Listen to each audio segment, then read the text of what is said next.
So, what's up guys? Hello vlog, this is your quiz Earl, and for today's video, we're going to talk and perform specific art genre.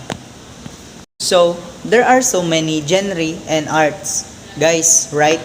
But I choose the visual art because visual art is a way of people express themselves through pictures, image, and it includes things like paintings, sculptures, drawings, and photographs.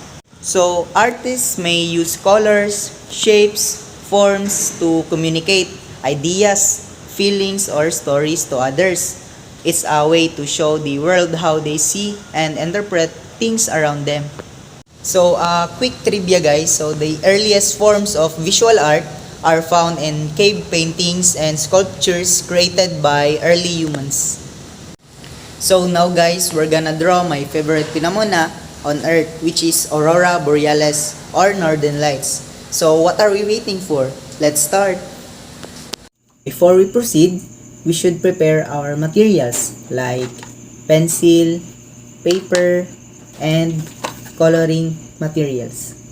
I've got the techno on my mind, standing in the club all night. I gotta move my body, move my body. Take the body inside, getting in the bumpy run. I gotta move my body, move my body. Techno on my mind, standing in the club all night. I gotta move my body, move my body. Take the body inside, getting in the bumpy run. I gotta move my body, move my body. Feeling it in my body. My dance moves flying away. When you see me grooving, these beats keep me on replay. On replay.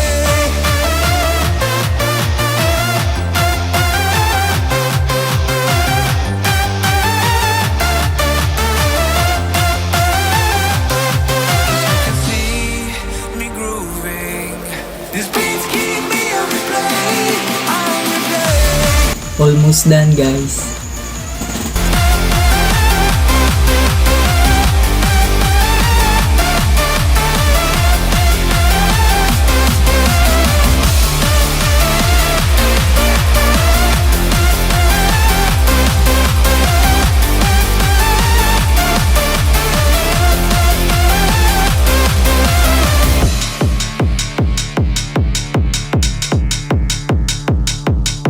I've got the metal on my mind, spending on the beat all night. Gotta move my body, move my body.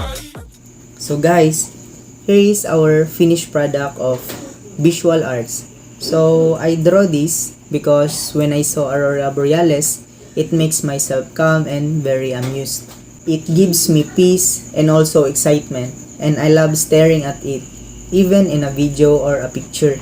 But I wish and hope someday guys that I can see it in person.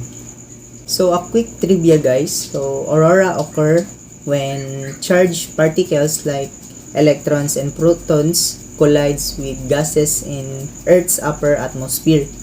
So those collision produce tiny flashes that fill the sky with colorful light. So as billions of flashes occur in sequence, the aurora appear to move or dance in the sky. That's all for today guys. So I hope you enjoy my video and see ya next time. Bye bye.